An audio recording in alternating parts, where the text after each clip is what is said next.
안녕하세요. 오늘 저희는 보내주신 자료, 특히 그 윤 대통령과 숫자 주술의 상관관계라는 그 발췌본을 좀 중심으로 깊이 파고들어 보려고 합니다. 네, 이 자료들이 최근 한국 정치, 구체적으로는 윤석열 전 대통령 행정부의 결정들하고요. 특정 숫자나 풍수지리 같은 요소들 사이에 혹시 어떤 연관성이 있을 수 있는지 그런 걸 살펴보는 내용이죠. 그렇죠. 상당히 흥미로운 주제입니다. 네, 그래서 저희 목표는 이 자료들이 뭘 주장하는지, 또 근거는 뭔지 이걸 그냥 있는 그대로 좀 전달해 드리는 거예요.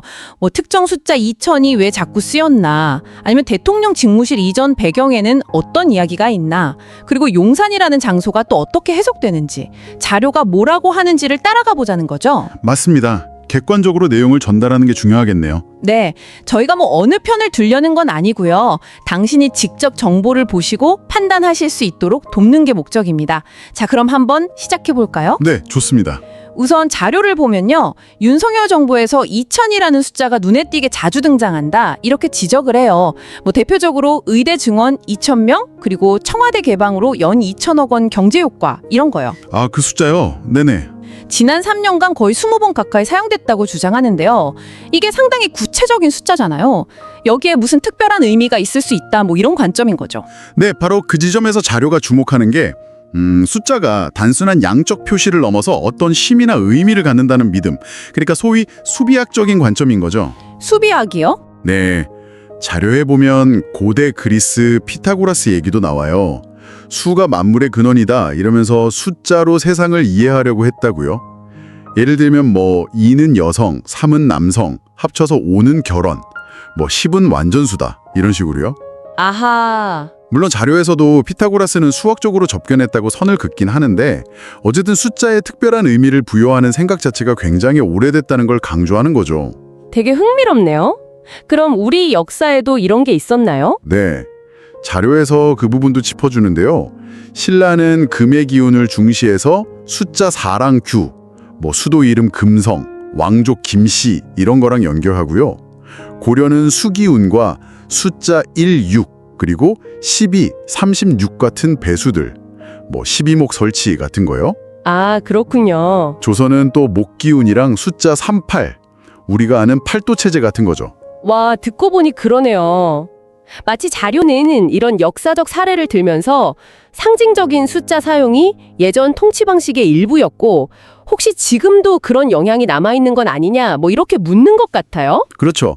그리고 이게 꼭 동양에만 있는 건 아니라고 자료는 또 얘기합니다. 신약성경 요한묵시록에 나오는 14만 4천, 자료는 이걸 특정 종교단체와 연관짓기도 하고요. 또 러시아의 라스푸틴이 숫자 40을 강조했던 예도 들고 있어요. 아, 라스푸틴까지요? 네. 더 나아가서 청와대 개방 때 등장했던 복숭아 나무까지나 관저 안의 정자 같은 것들도 주술적인 해석의 여지가 있다고 지적하고요. 여기서 생각해 볼 점은 같은 상징이라도 문화나 맥락에 따라서 정말 다르게 해석될 수 있다는 거겠죠. 네, 그렇겠네요. 자, 그럼 숫자 얘기에서 이제 장소 얘기로 좀 넘어가 볼까요? 대통령 집무실을 청와대에서 용산으로 옮긴 결정.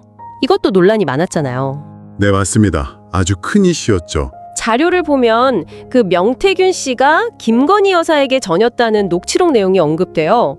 북악산 대가리가 꺾였다.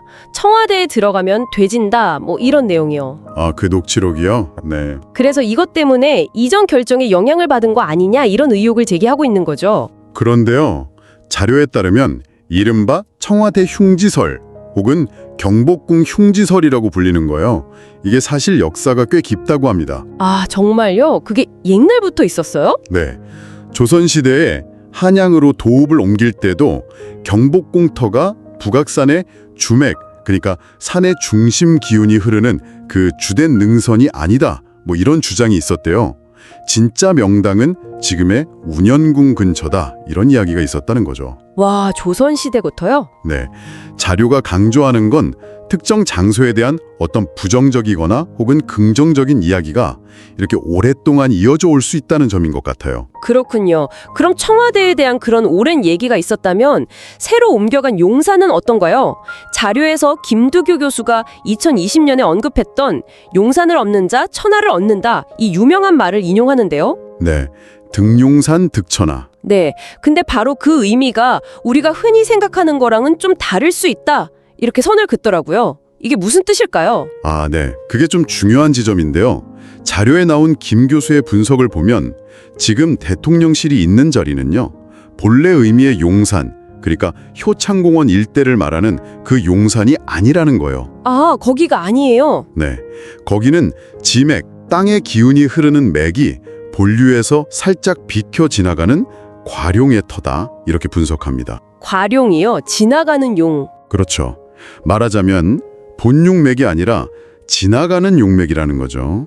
그래서 지명유래강 땅의 실제 성질에 따라서 용산을 더 세밀하게 구분해야 한다 이겁니다. 아하. 그러니까 본래의 용산, 그리고 일제강점기 이후에 확장된 용산, 또 지금 대통령실이 있는 신용산 지역, 이걸 다 나눠서 봐야 하고 그 신용산 안에서도 길한 곳, 흉한 곳이 또 나뉜다 이렇게 설명해요. 굉장히 복잡하네요. 네.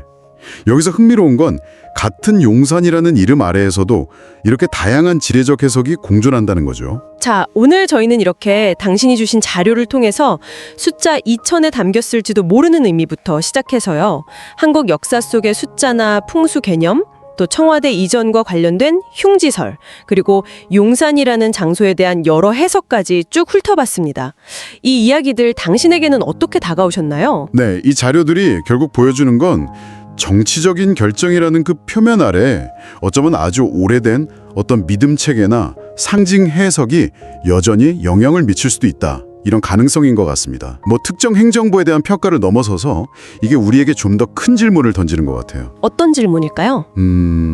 과학과 데이터가 사회 운영의 중심이 된 이런 시대에도 과연 상징이나 전통 혹은 뭐 미신이라고 부를 수도 있는 그런 요소들이요. 이게 의식적이든 무의식적이든 우리의 리더십이나 사회적인 선택에 얼마나 또 어떻게 작용하고 있을까 하는 거죠. 아, 생각해볼 문제네요. 네, 한 번쯤 곱씹어 볼 만한 그런 질문인 것 같습니다.